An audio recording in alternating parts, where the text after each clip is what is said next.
Alright, नमस्कार, जय हिंद। कैसे हैं आप सभी लोग। और आज से शुरू हो गई है आप लोगों की कक्षाएं। एनसीईआरटी का हम लोग रिवीजन करेंगे विद कॉन्सेप्ट, जहां मैं आपको एनसीईआरटी हिंदी में जितने भी टॉपिक्स कवर होती हैं मैं कवर करने की पूरी कोशिश करूंगा। एक एक पॉइंट पर हम लोग डिटेल में बात करेंगे और वीडियो जो है रेगुलर आएगी, तो आप प्लीज़ चैनल को सब्सक्राइब ज़रूर से कीजिएगा। इसके अलावा मैं आपको रिवीजन और साथ ही साथ ऑब्जेक्टिव का भी प्रैक्टिस सेट कराता चलूँगा। आप सभी के लिए ये बहुत ही इम्पोर्टेंट है, क्योंकि फरवरी में आप सभी लोगों का एग्ज़ाम होने वाला है। ध्यान दीजिएगा, बिहार बोर्ड के वैसे छात्र जो इस बार 2023 में अपना एग्ज़ाम देने वाले हैं मैट्रिक का, उन सभी के लिए एनसीईआरटी बुक को कवर करना पढ़ना कितना ज़रूरी है इस वीडियो में हम जानेंगे और आगे हम लेक्चर में बढ़ेंगे। तो आज का जो टॉपिक हमारा होने वाला है, हमने उठाया है लाइट चैप्टर से, और जहां आपको एक एक चीज़ के बारे में बताने की पूरी कोशिश करूंगा।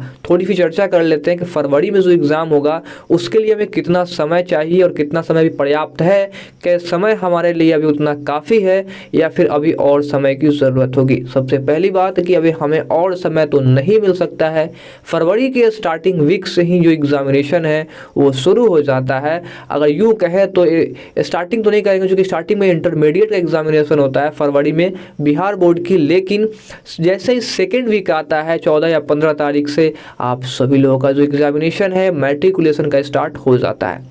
तो दोस्तों, सबसे पहली चीज़ कि हम लोग एनसीईआरटी को क्यों पढ़ेंगे। एनसीईआरटी से ही क्वेश्चन आते हैं और एनसीईआरटी में जितने भी टॉपिक्स दिए गए हैं हमें सबसे पहले उन टॉपिक को कवर कर लेना है। हम जितनी जल्दी उस टॉपिक को कवर कर लेंगे, आने वाले जितने भी क्वेश्चन होंगे, चाहे वो क्वेश्चन बैंक से पूछे जाएँ या किसी भी एक टेक्स्ट बुक से पूछा जाए, हम सबका जवाब बड़े ही आसानी से दे पाएंगे। तो कॉन्सेप्ट क्लियर हो जाने के बाद आप रिविज़न भी करेंगे। इसी चैनल पर बने रहिए हमारे साथ, शर्मा जी एजुकेशन देखते रहिए आज की ये वीडियो। तो आज हम इस वीडियो में मैं आपको कक्षा 10वीं का अध्याय नंबर 10 प्रकाश का परावर्तन तथा अपवर्तन, इसके विषय में बताऊंगा। और इस वीडियो में हम सिर्फ जिक्र करेंगे प्रकाश का परावर्तन और इसकी घटना के बारे में, जो कि भारती भवन के किताब के अनुसार पहले चैप्टर नंबर पे आता है। ठीक है, तो सबसे पहली बात कि हम भारती भवन को फॉलो न करते हुए यहाँ पे हम फॉलो करने वाले हैं एनसीईआरटी को, और ध्यान से पढ़ेंगे और समझने की कोशिश करेंगे। मैं यहाँ पर एनसीईआरटी के थ्रू आपके कंसेप्ट को सारांश यानी समरी के रूप में समझाने की पूरी कोशिश करूँगा, जहाँ आप देख पाएंगे जो भी एक एक चीज़ें हैं उन सभी का एक्सप्लेन मैं करता चलूँगा। चलिए शुरू करते हैं। सबसे पहली चीज़, हम इस संसार में अपने चारों ओर अनेक प्रकार की वस्तुएं देखते हैं, तथापि किसी अंधेरे कमरे में कुछ भी देखने में असमर्थ है। कि कोई भी व्यक्ति तभी देख सकता है या कोई भी जानवर तभी देख सकता है जब आसपास लाइट हो, प्रकाश हो। इसीलिए हम अंधेरे कमरे में कोई चीज़ नहीं देख पाते हैं। कमरे को प्रकाशित करने पर हम चीज़ें जो है वो दिखलाई देने लगती है। वह क्या है जो वस्तुओं को दृश्यमान बनाता है। देखिए, वो प्रकाश ही है जो वस्तुओं को दृश्यमान बनाता है। दिन के समय सूर्य का प्रकाश वस्तुओं को देखने में हमारी सहायता करता है। कोई वस्तु उस पर पड़ने वाले प्रकाश को परावर्तित करती है। यह परावर्तित प्रकाश जब हमारी आँखों द्वारा ग्रहित किया जाता है तो हमें वस्तु को देखने की ओर बनाया जाता है, मतलब वो बनता है बेसिकली। देखिए, इस चीज़ को समझते हैं कि आखिर ये कहना क्या चाहता है। कहने का तात्पर्य ये है कि हमारी जो आँखें हैं, मान लीजिए कि ये यहाँ पे हमारी आँख है और यहाँ पे एक कोई वस्तु रखी हुई है। मान लिया कि ये कोई एक बेलनाकार वस्तु रखी हुई है। ये है सूरज। ठीक है, सूरज की जब किरणें इस पर पड़ेगी, ठीक है, तो ये क्या होगी, रिफ्लेक्ट होगी, यानी कि ये रिफ्लेक्ट होकर के हमारी आँखों तक पहुँचेगी।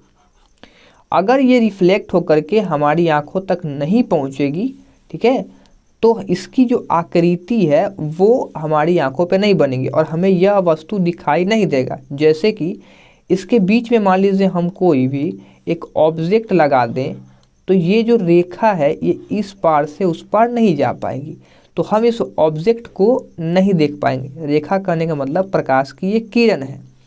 अगर ये ही नहीं रहे तो क्या ये वस्तु दिखाई देगी? बिल्कुल नहीं, ये वस्तु नहीं दिखाई देगी। तो ये हमारी कहलाएगी आपतित किरण और ये कहलाएगी हमारी परावर्तित किरण। अंग्रेजी में कहें तो इसे हम लोग बोलते हैं इंसिडेंट रे, और इसको बोलेंगे हम लोग रिफ्लेक्टेड रे। ठीक है, आइए आगे समझते हैं कि आगे इस बुक में क्या लिखा हुआ और क्या कहा जा रहा है। सबसे पहली चीज़ अब बताता है कि हम किसी पारदर्शी माध्यम के आर पार देख सकते हैं, क्योंकि इसमें जो प्रकाश है वो ट्रांसमिटेड हो जाती है, मतलब पार हो जाती है। प्रकाश से संबंधित अनेक सामान्य तथा अद्भुत घटनाएं, जैसे कि दर्पणों द्वारा प्रतिबिंब का बनना, ये जो घटना होती है प्रतिबिंब का बनना, दर्पणों पर जो प्रतिबिंब बनता है, तारों का टिमटिमाना, इंद्रधनुष के सुंदर रंगों का दिखाई देना, किसी भी माध्यम द्वारा प्रकाश को मोड़ना इत्यादि जो घटनाएं होती है वो प्रकाश की बदौलत होती है। अगर प्रकाश न हो तो ये सारी घटना नहीं हो पाएंगी। प्रकाश के गुणों का अध्ययन हम इनके अन्वेषण में हमारी सहायता करेगा। आइए जानते हैं कि इसका कैसे अध्ययन करेंगे और कौन कौन सी हमें घटना दिखाई देगी। चलिए, अपने चारों ओर हम कुछ सामान्य प्रकाश की परिघटनाओं को देखकर हम यह निष्कर्ष निकाल सकते हैं कि प्रकाश सरल रेखाओं में गमन करता हुआ प्रतीत होता है। क्या सही में प्रकाश जो है वो सीधी रेखा में गमन करता है? इसके विषय में आइए आपको बताते हैं कि एक छोटा सा एक्सपेरिमेंट किया जाता है। उस एक्सपेरिमेंट की बदौलत आप कह सकते हैं कि यस, प्रकाश जो है वो सीधी रेखा में गमन करता है। मान लीजिए कि यहाँ पे एक कोई पात्र रखा हुआ है जिसमें एक छोटा सा पौधा लगा हुआ है। ठीक है, दूसरी तरफ वही पात्र है जहाँ पे पौधा लगा हुआ है। दो कंडीशन आएंगे। कंडीशन एक जो होगा वो होगा हमारा ये वाला केस 1 और ये होगा हमारा केस 2। ध्यान से सुनिएगा, हमारे पास इसके अलावा दो और चीज़ें होंगी, जिसमें पहला होगा एक पाइप, और उस पाइप की बदौलत हम क्या करेंगे, मान लिया कि ये हो गया एक सीधी पाइप। ठीक है, और एक हम ऐसा पाइप लेंगे जो टेढ़ी सी होगी। ठीक है, और इस टेढ़ी सी पाइप में यहाँ पे छिद्र रहेगा। ठीक है, हम अपनी आँखों से जब हम देखेंगे तो हमें यह दिखाई देगा इस एक्सपेरिमेंट के थ्रू। ये हमने आँख बना लिया, यहाँ से हमने एक आँख बना लिया। ठीक है, चलिए, अब जो प्रकाश की किरण है इसमें हमें स्पष्ट रूप से ये वस्तु हमें दिख जाएगा। ऐसा क्यों दिखेगा? क्योंकि जितनी भी इस पे प्रकाश की किरणें पड़ेंगी वो रिफ्लेक्ट हो करके इसी पाइप के थ्रू, सीधी रेखा में पाइप के थ्रू चली जाएगी। ठीक है, माना कि ये पड़ी और ये आ गई, तो ये हमारी सीधी आंखों तक पहुंच जाएगी। लेकिन इस पे जितनी भी रेखाएं पड़ेंगी इस वाले पात्र पे, वो इस पे तो जाएगी ही जाएगी, लेकिन टकरा करके ये यहाँ रह जाएगी, या ज़्यादा से ज़्यादा यहाँ तक जाएगी, उसके बाद ख़त्म, ये ऑब्जर्व कर ली जाएगी। तो इस तरीके से प्रकाश जो है हमारी आँखों तक नहीं पहुँच पाएगा, ये वस्तु हमें नहीं दिखाई देगी। हल्की फुल्की प्रकाशें जो है वो हमें दिखाई देगी। वो क्यों दिखाई देगी इसके बारे में आपको आगे जब पढ़ाऊँगा, कुछ घटनाएँ ऐसी होती हैं तो समझेंगे, लेकिन इसमें हमें सुस्पष्ट रूप से यह वस्तु दिखाई देगा। इससे यह सिद्ध होता है कि जो प्रकाश है वो सीधी रेखा में गमन करती है। आइए यहाँ पे कुछ और इम्पोर्टेंट चीज़ के बारे में जानते हैं, जो कि यहाँ पर एक बॉक्स में बनाई गई है, बताया गया है। यदि प्रकाश के पथ में रखी अपारदर्शी वस्तु अत्यंत छोटी हो तो प्रकाश सरल रेखा में चलने की बजाय इसके किनारों पर मुड़ने की प्रवृत्ति दर्शाता है। इस प्रभाव को प्रकाश का विवर्तन कहते हैं। देखिए, इसमें इस बॉक्स में एक बहुत ही इम्पोर्टेंट बात लिखी हुई है। बहुत सारे बच्चे इस बॉक्स को पढ़ते ही नहीं हैं और आगे निकल जाते हैं। एक ऐसी घटना है जिसका जिक्र इसने किया है, जिस घटना का नाम इसने बताया है, जो कि है प्रकाश का विवर्तन। ठीक है, अब ये होता क्या है प्रकाश का विवर्तन, आइए समझते हैं। देखिए, प्रकाश के विवर्तन है, मान लीजिए कि एक छोटी सी ऑब्जेक्ट है। ठीक है, और यहाँ से बहुत सारे प्रकाश आ रहे हैं। ठीक है, तो ये जो प्रकाश की किरणें हैं इसका यहाँ पे छाया बनना चाहिए कुछ इस तरीके से, लेकिन बहुत सारे प्रकाश होने की वजह से यहाँ से इसको थोड़ा सा जूम करके हम लोग देखेंगे, ठीक है, ताकि अच्छे से समझ में आएगा।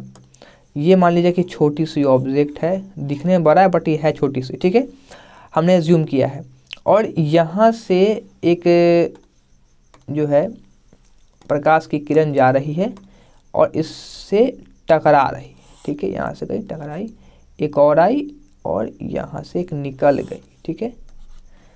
दूसरी जो इसके जो बीच की जो किरण होगी वो क्या होगी, इसमें मान लीजिए कि इस कोर पे आई और ये क्या हुई, नीचे की तरफ मुड़ जाएगी, ये सब नीचे की तरफ मुड़ जाएगी। नीचे वाला भी उसी तरह से होगा, यहाँ से किरण तो आएगी और नीचे की तरफ मुड़ जाएगी, ठीक है।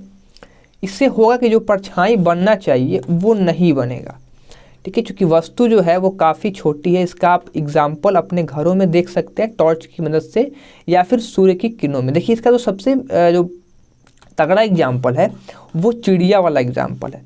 आपने देखा होगा कि जो चिड़िया होती है जो उड़ते आसमान में, उसका जो परछाई है ज़मीन पे वो नहीं बनता है, ध्यान रखें ना, उसका जो परछाई है ज़मीन पे वो नहीं बनता है। वो इसलिए नहीं बनता है क्योंकि वो जो ऑब्जेक्ट है वो काफ़ी छोटा है और प्रकाश जो है वो उसके कोरों से होकर के निकल के आ जाती है और उसकी परछाया को, उसकी छाया को ढक देती है, मतलब ख़त्म हो जाता है, ऑलमोस्ट ख़त्म हो जाता है। इसकी अगर ऊंचाई पृथ्वी तल से थोड़ी सी ऊंची पर रहेगी, ठीक है, मान लीजिए यहाँ पे है, ठीक है, तब इसकी छाया बन सकती है, वो भी हल्की बनेगी, लेकिन अगर आप काफ़ी ऊंची होगी तो इसकी छाया नहीं बनेगी। तो ये बातें इसी विवर्तन घटना के अंतर्गत आती है। मुझे उम्मीद है कि आपको समझ में भी आया होगा।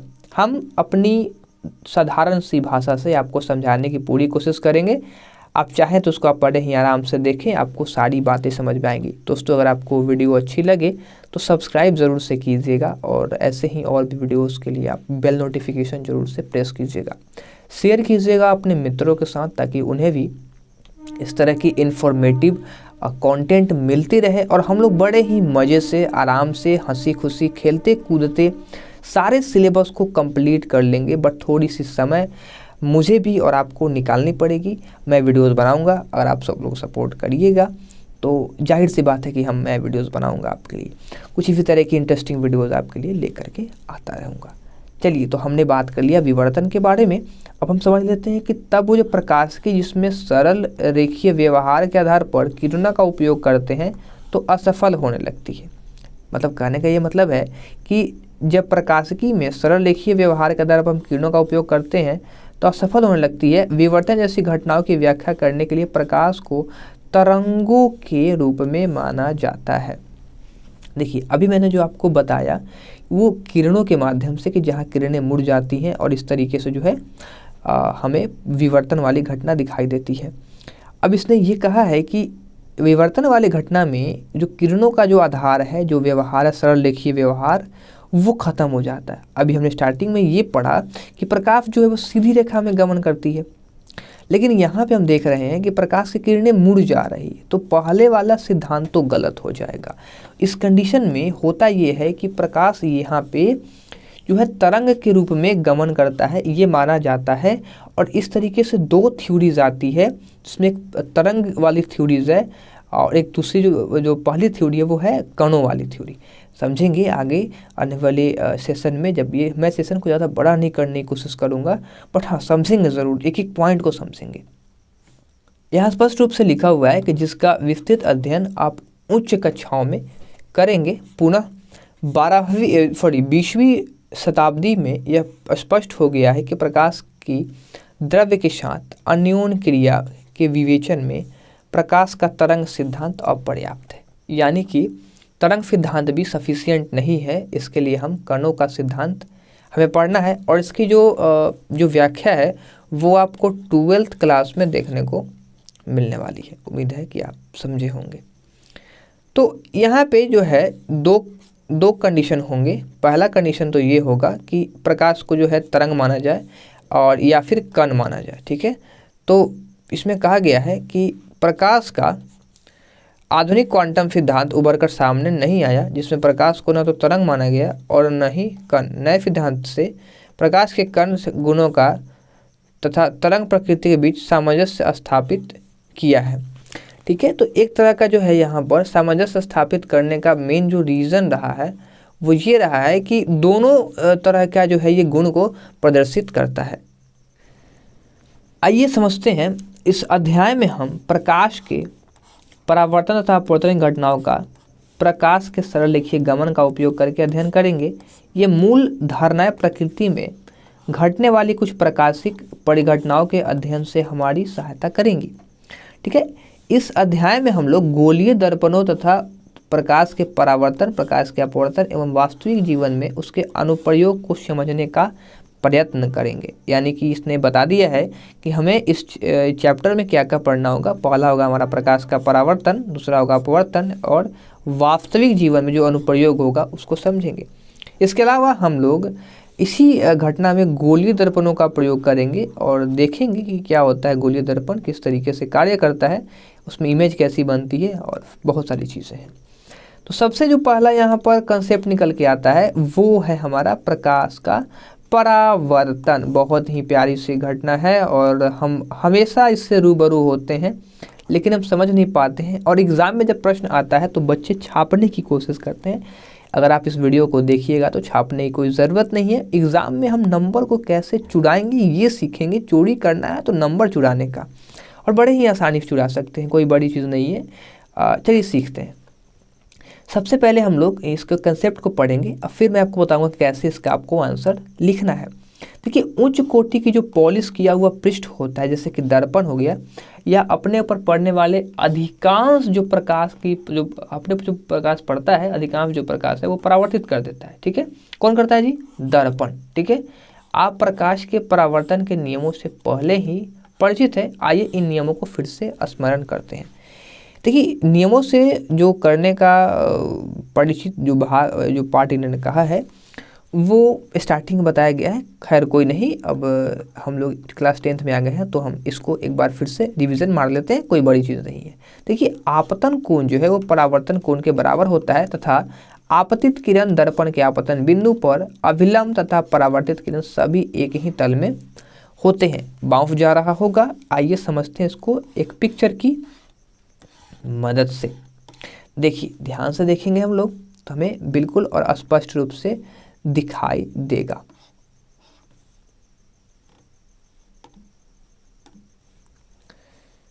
चलिए, तो हमारे पास एक सतह होगी जो कुछ इस तरीके से होगी और इसको हम लोग पेंट कर देंगे बड़े ही आसानी से। पेंट करने के लिए हम यहाँ पे ब्लू कलर का यूज़ करेंगे और बड़े ही आसानी से उसको पेंट कर देंगे। इसे हम लोग हिंदी में कलई करना कहते हैं। और अब ध्यान रखिएगा कि कलई करना यानी कि जो दर्पण के पीछे वाला हिस्सा है उसको रंगना ही कहते हैं। अब हमारे पास एक दर्पण तैयार है। अब हम लोग क्या करेंगे, इस पे किरण आपतित करवाएंगे, जो किरण बहुत ही सरल सी होगी। आइए समझते हैं। एक किरण हम लोगों ने यहाँ पे आपतित करवाएंगे इस पॉइंट पे, और फिर यही किरण जो है वो रिफ्लेक्ट होकर के दूसरी दिशा में जाएगी।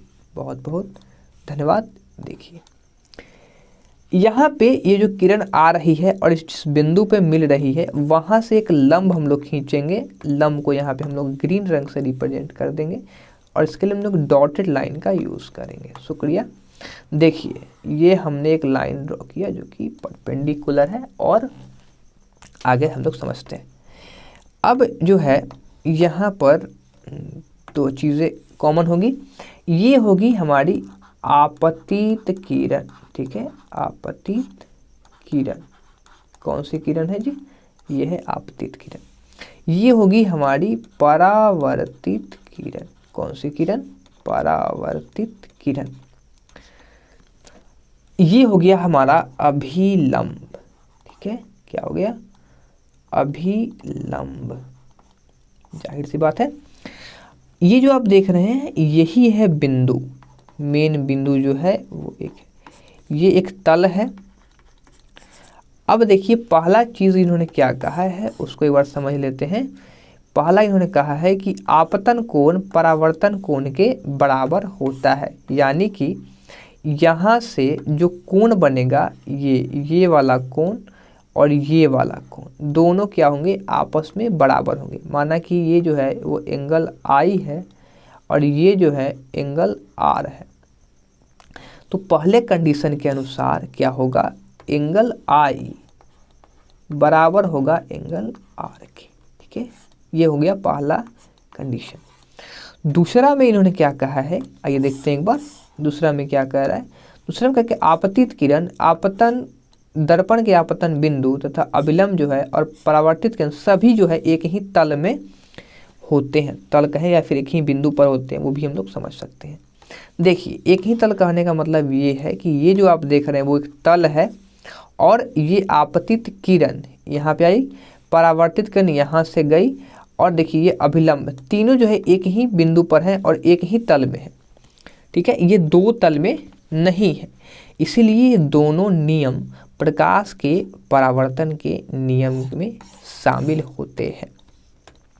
मुझे उम्मीद है कि आप इसको समझे होंगे। देखिए, परावर्तन के ये जो नियम है वो गोलीय पृष्ठों सहित सभी प्रकार के परावर्तक पृष्ठों के लिए लागू होते हैं। ज़रूरी नहीं है कि आप समतल होगा तो उसी के लिए ये एलिजिबल होगा, बल्कि गोलीय भी होगा तो उसके लिए भी ये एलिजिबल होता है। आप समतल दर्पण द्वारा प्रतिबिंब के बनने से परिचित हैं। जाहिर सी बात है, हम लोग रोज आईना देखते हैं तो हम लोग उससे परिचित हैं। प्रतिबिंब की क्या विशेषताएं हैं? समतल दर्पण द्वारा बना प्रतिबिंब सदैव अभाषित से सीधा होता है। अभी आभासी क्या है, सीधा कैसे होता है, इसकी चर्चा हम आगे करेंगे, हम आगे पढ़ेंगे तब। प्रतिबिंब का जो साइज है वह वस्तु के साइज के बराबर या फिर छोटा या कहाँ बन रहा है, ये दर्पण के पीछे बनता है या दर्पण के आगे बनता है, दर्पण की उतना ही दूरी बनता है, कहाँ है, बिंब कहाँ रखा हुआ है, इन सभी का जो है कितना विस्थापन होता है, अतिरिक्त विस्थापन, पार्श्व परिवर्तन कितना होता है। यदि परावर्तक पृष्ठ वक्रित हो तो प्रतिबिंब कैसे बनेगा, आइए हम आगे जानेंगे।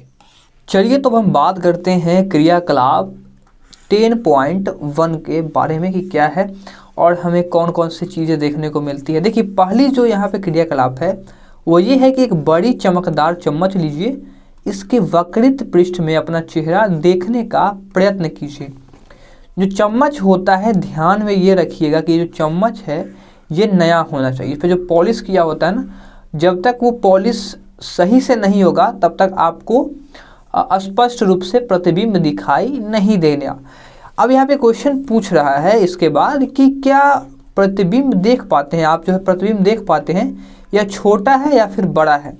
ध्यान में रखिए कि वक्रित पृष्ठ पे अपना चेहरा देखना है, जो अंदर के साइड गड्ढा वाला है उस पर देखिए, या फिर उठे हुए जो पार्ट है इसका उठा हुआ भाग उस पर देखिए। ठीक है, दोनों पर आपको अलग अलग प्रतिबिंब दिखाई देंगे, जिसका उत्तर आपको आगे देना होगा, मैं आपको बताऊंगा। देखिए, चम्मच को धीरे धीरे अपने चेहरे से दूर ले जाइए, प्रतिबिंब को देखते रहिए। ठीक है, यह कैसे परिवर्तित होता है इसके बारे में भी आपको बताना है।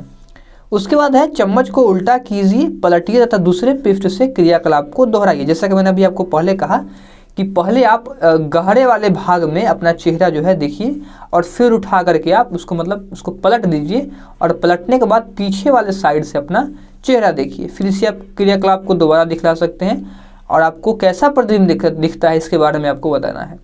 देखिए, दोनों पृष्ठों पर प्रतिबिंब के अभिलक्षणों की आप तुलना कर सकते हैं। आइए इस क्रियाकलाप के बारे में थोड़ी सी जानकारी यहाँ पे हम ले लेते हैं, ऐसा क्या है इसमें जिसके बारे में यहाँ पे चर्चा की गई है। चम्मच के ऊपर मान लीजिए कि एक चम्मच है और ये चम्मच का आंतरिक भाग इस पर, ठीक है, मान लीजिए यहाँ पॉलिश किया हुआ है और इस भाग में हम लोग इधर से देख रहे हैं, राइट। तो यहाँ पे आप देख पाएंगे कि जो प्रतिबिंब बनेगा, ठीक ना, जो प्रतिबिंब बनेगा ये प्रतिबिंब हमारा कैसा होगा, तो उल्टा होगा, ठीक है, और वस्तु से बड़ा होगा, वस्तु से बड़ा होगा। ध्यान रखिएगा, जैसे जैसे इसके हम करीब जाएंगे, ठीक है, वैसे वैसे वस्तु का जो प्रतिबिंब है ये उल्टा से सीधा होने लगता है। ठीक है, जब हम बात करते हैं अंदर की ओर, लेकिन जब इसे हम पलट देंगे और पलटने के बाद कुछ इस तरीके से इसको रख देते हैं, ठीक है, और इस तरीके से देखने पर ये जो चम्मच का बाहरी परत है, अगर इस पर हम लोग देखें अपना इमेज बनता है, अगर इस पर देखेंगे तो कुछ ये जो इमेज है वह वस्तु से छोटा दिखता है, ठीक है, और कैसा दिखता है, सीधा दिखता है। तो देखिए मेन जो है, जब हम गोलीय दर्पण पढ़ेंगे कि गोलीय दर्पण क्या होते हैं, ठीक है, और इसके कितने प्रकार होते हैं, तो उसमें हम लोग देखेंगे गोलीय दर्पण के प्रकार में उत्तल दर्पण और अवतल दर्पण के बारे में कि ये उत्तल दर्पण क्या होता है और अवतल दर्पण क्या होता है। तो यहाँ पे एक क्रियाकलाप दी गई थी जिसके बारे में मैंने आपको अभी बता दिया। चलिए आगे बढ़ते हैं, आगे क्या है उसको भी एक बार नज़र डाल लेते हैं। यहाँ पे आप देख सकते हैं आगे लिखा हुआ है कि चमकदार चम्मच का वक्रित पृष्ठ एक वक्रित दर्पण की भांति काम करता है। मतलब जो पॉलिश किया हुआ चम्मच है वो एक दर्पण की भांति कार्य करता है। फिर आप मान सकते हैं सबसे अधिक उपयोग में आने वाले सामान्यतः वक्रित दर्पण का प्रयोग गोलीय दर्पण है। मतलब साधारण में हम लोग गोलीय दर्पण का जो प्रयोग है वो सबसे ज़्यादा करते हैं। इस प्रकार के दर्पणों के परावर्तक पृष्ठ किसी गोले के पृष्ठ भाग का एक भाग माना जा सकता है। किसी एक गोले का एक पृष्ठ है उसका एक भाग मान सकते हैं। इसके जो एक्सप्लेनेशन है मैं अभी आपको बताता हूँ। जैसे देखिए, माना कि ये एक बहुत बड़ा गोला, इसको एक बार गोलाकार बना ही लेते हैं शेप में जा कर के। चलिए, माना कि एक गोलाकार संरचना है, ठीक ना, और ये एक सेकंड इसको कहीं और बनाते हैं ताकि स्पष्ट रूप से हम देख पाए, ठीक ना। चलिए यहाँ बनाते, यहाँ माना कि सॉरी कुछ इस तरीके से, चलिए देखिए, ये माना कि एक गोलाकार है और इसमें पूरा अंदर से कलई किया हुआ है, ठीक है। माना कि पूरा अंदर से कलई, एक दर्पण है। अब इसका एक छोटा सा पार्ट, मान लीजिए मैं यहाँ से यहाँ का पार्ट उठा ले तो हमें कैसा दिखेगा, ये हमें कुछ इस तरीके से दिखेगा, कुछ इस तरीके से दिखे, जो कि ज़्यादा कर्व नहीं होगा। और ऐसे ही दर्पण का उपयोग जो है हम लोग अपने दैनिक जीवन में करते हैं, जिसमें कभी ये अंदर की तरफ कलई किया होता है तो कभी ये थोड़ा सा कर्व होता है, ध्यान रखिएगा, क्योंकि ये खोखले गोले का पार्ट है तो कभी बाहर से कलई किया होता है। अब इस परिस्थिति में आप देख सकते हैं कि जो परावर्तक सतह है वो बदल गया है। पहले उठा हुआ परावर्तक सतह था, अब जो आपको दिख रहा है वो अंदर की ओर परावर्तक सतह है। दोनों में डिफरेंस क्या है, ये एक उत्तल भाग है जिसका तल उठा हुआ है और ये एक अवतल भाग है जिसका तल धंसा हुआ है। तो इस तरीके से हम लोग खोखले गोले का यहाँ पे अवलोकन करते हैं और पढ़ते हैं, ठीक है। अब यहाँ साफ साफ स्पष्ट रूप से आप देख सकते हैं कि लिखा हुआ है ऐसे दर्पण जिसका परावर्तक पृष्ठ गोलीय है, गोलीय दर्पण कहलाते हैं। अब कभी प्रश्न आपके दिमाग में आए या फिर एग्जामिनेशन में पूछे जाए कि गोलीय दर्पण क्या होते हैं, तो इसके विषय में आप बड़े ही आसानी से बता सकते हैं कि एक ऐसा परावर्तक पृष्ठ वाला दर्पण, ठीक है, जो गोलीय पृष्ठ का है, एक ऐसे दर्पण जिसका परावर्तक पृष्ठ जो है या सतह जो है वह गोलीय है, गोलीय दर्पण कहलाते हैं। जाहिर सी बात, छोटा सा एक डेफिनेशन है और हमेशा जो है इस तरह के जो क्वेश्चन है वो एग्जाम में पूछे जाते हैं, ऑब्जेक्टिव के रूप में पूछे जा सकते हैं। जैसे कि ऐसा कौन सा दर्पण है जिसका परावर्तक सतह या पृष्ठ गोलीय है, और ऑप्शन आपको गोलीय दर्पण, समतल दर्पण और भी आपको ऑप्शन देखने को मिल जाते हैं, तो जहाँ पे आप गोलीय दर्पण को टिक कीजिएगा। आने वाले आपको पार्ट में आपको समझाते चलूँगा कि क्या होता है और इसका क्या क्या पढ़ना है। तो दोस्तों आज की इस वीडियो को, इस सेशन को यहीं पे समाप्त करते हैं, क्योंकि सेशन काफ़ी मैं लंबा नहीं बनाना चाहता हूँ। आधे घंटे में हम सारी चीज़ों को सॉल्व करने की कोशिश करेंगे, सीखने की कोशिश करेंगे, और जितने ज़्यादा एपिसोड होंगे मैं लेकर के आता रहूँगा। एक दिन में 2-2 एपिसोड, 3-3 एपिसोड, जितने हो सकता है, यूँ कहें तो दिन वीडियोज़ आपके लेकर के आता रहूँगा और आप एक वीडियोज़ को सीख सकते हैं। अभी आपने देखा, मैंने आपको टैबलेट की मदद से आपको अपने स्क्रीन पर समझाने की पूरी कोशिश की है। मुझे उम्मीद है कि आपको आज की ये क्लास अच्छी लगी होगी। दूसरों के साथ ज़रूर से शेयर करें, अपने मित्र के साथ, अपने फ्रेंड्स के साथ, अपने सर्कल में, अपने छोटों के साथ जो भी इस बार बिहार बोर्ड मैट्रिक एग्जाम का देने वाले हैं 2023 2023 में। आशा करेंगे कि देखिए इसमें जो आपको है एनसीईआरटी का फुल आपको रिवीजन भी हो जाता है और साथ ही साथ आप कॉन्सेप्ट को भी समझते हो। मैं आपको थोड़े से इजी वे में समझाने की कोशिश करता हूँ, लाइव एग्जांपल्स देता हूँ ताकि आपको बड़े ही आसानी से समझ में आता रहे। दोस्तों सिर्फ इतना ही नहीं, फिजिक्स और केमिस्ट्री और बायोलॉजी तीनों के जल्दी जल्दी वीडियोज आने स्टार्ट हो जाएंगे। साथ ही साथ मैं ट्राई करूँगा कि इंग्लिश के जो ग्रामर पार्ट होता है उसका भी लेक्चर मैं आपके लिए लेकर के आता रहूँ, ताकि बहुत सारे लोगों को लगता है ये है ना कि हम ग्रामर में काफ़ी वीक हैं, एग्जामिनेशन में क्वेश्चन आएंगे तो कैसे बनाएंगे। काफ़ी ईजी है ग्रामर इक्वेशन को सॉल्व करना, चाहे बात की जाए नाउन, प्रोनाउन, वर्ब, एडजेक्टिव, या बात की जाए voice, narration, removal of to, question and tag की। तो कोई भी क्वेश्चन आएगा हम सबसे पहले उसको उसका कंसेप्ट सीखेंगे कैसे बनता है, छोटे मोटे सवाल को हल करेंगे और दैट्स इट। वहाँ पे सारी प्रॉब्लम्स खत्म हो जाएगी और नए नए सवालों का जो है हम लोग प्रैक्टिस कर करके बहुत सारे सवाल प्रैक्टिस कर लेंगे तो क्वेश्चन आएंगे कहाँ से। प्रैक्टिस जो है व्यक्ति को महान बना देता है, तो यहाँ पे हम अपने क्वेश्चन को बनाने में महानता जो है हासिल करेंगे। आज की इस वीडियो में बस इतना ही रखते हैं दोस्तों, मिलते हैं आपसे नए वीडियो में। इसी तरह से पढ़ते रहिए, देखते रहिए शर्मा जी एजुकेशन। नमस्कार।